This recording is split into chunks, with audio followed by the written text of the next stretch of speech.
Albert Pike is America's most celebrated Freemason. Pike was Grand Commander Sovereign Pontiff of Scottish Rite Freemasonry in the southern and western United States from 1859 to 1891. Scottish Rite Freemasonry has its own headquarters at the 33rd degree in Edinburgh. The United Grand Lodge of England has tried to deny that the true god of Masonry is Yarbulon, or has anything to do with the devil. But Albert Pike describes Yarbulon as a symbol of the infinite and eternal Godhead, a mongrel word whose name has been for 2,000 years an appellation of the devil.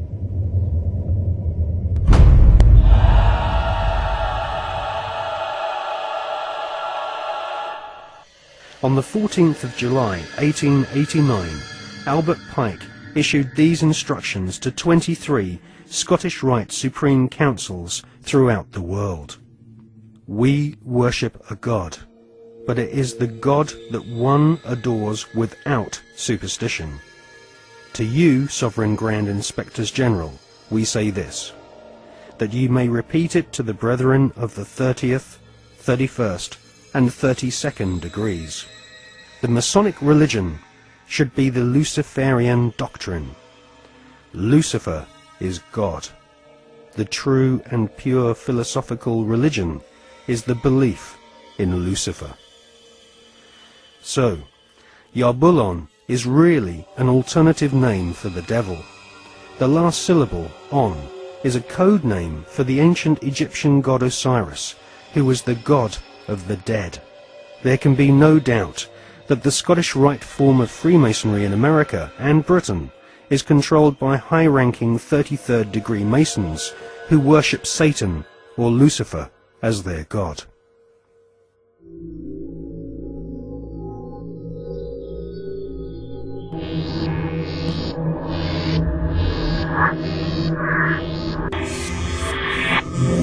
We're talking about occultic forces. We're talking about the five-pointed pentagram, which was used by satanic worshippers for thousands of years. If you take the 5 points off of a five-pointed star, or a pentagram, you have left in the middle a pentagon. The pentagon is directed toward the North Star because, according to the ancient Babylonians, that's where you gathered power from the gods of the North in war.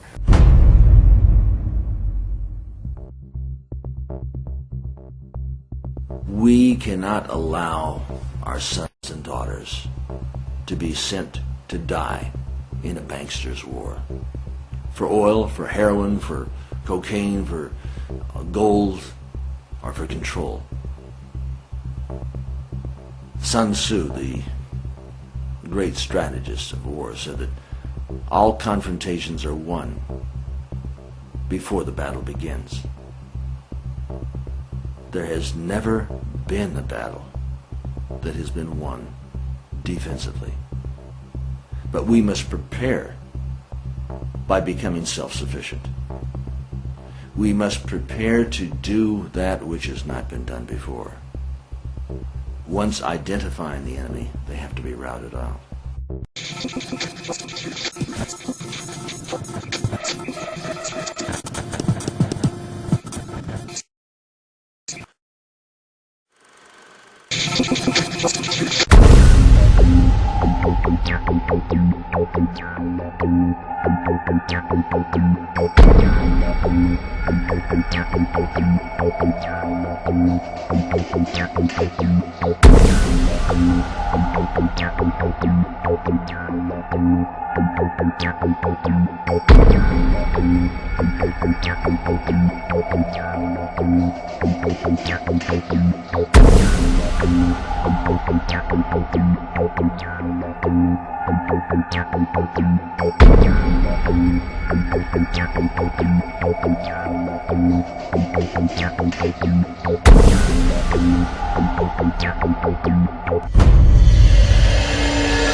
The British royal family recently suffered intense embarrassment when it was revealed that the father of the Duchess of Kent was an SS officer. To be a member of Hitler's SS, families had to be pure Aryan, with their German ancestry clearly traceable to the Teutonic Knights of medieval Germany. Like most of the British royal family, the Duchess of Kent is descended from German blood. Her German ancestors have throughout history been members of the Illuminati secret society network. The British royal family's name is not Windsor. Their real family name is actually Saxe-Coburg-Gotha. In his book, The Forgotten Monarchy of Scotland, His Royal Highness Prince Michael of Albany publishes ancient heraldic documents which expose the true lineage of the British royals. Ancient heraldic documents suggest that the British royal family's lineage comes from ancient Hebrew or Jewish tribes of the Old Testament.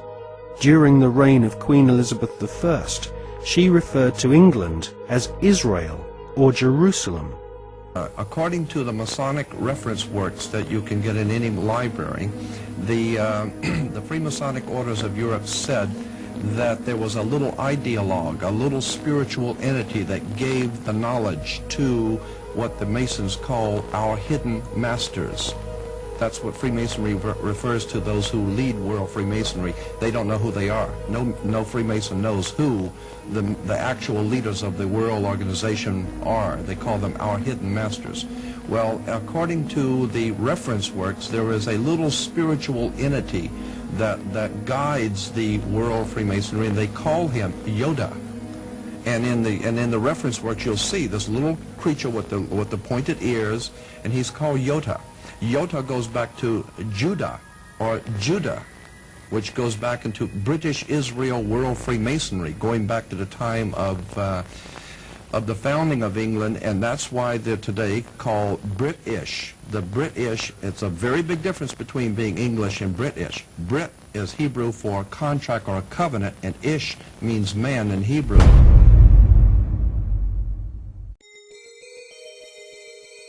During the reign of Queen Elizabeth I, her personal spy, Mr. John Dee, was responsible for establishing the British Secret Service. John Dee was a magician and member of an alchemical secret order. He is thought to be the author of the ancient Voynich manuscript, which is now owned by Yale University, and is kept under lock and key just a few yards away from the headquarters of the Skull and Bones Secret Society.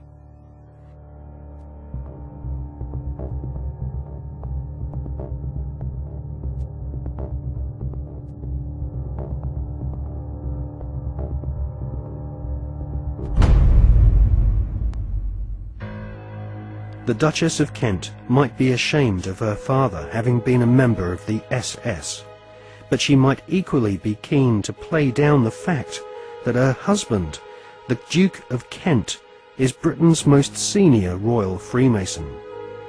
The Duke and Duchess of Kent live at Kensington Palace, which is home to the Royal Alpha Masonic Lodge.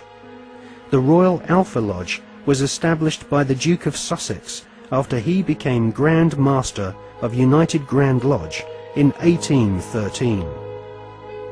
One of its most eminent members was the physician in ordinary to Queen Victoria, Sir William Gull, who Stephen Knight claims was responsible, along with several other eminent Freemasons, for the Jack the Ripper murders in Victorian London. Suitably, members of the Royal Alpha Lodge at Kensington Palace are called Princes of the Blood Royal.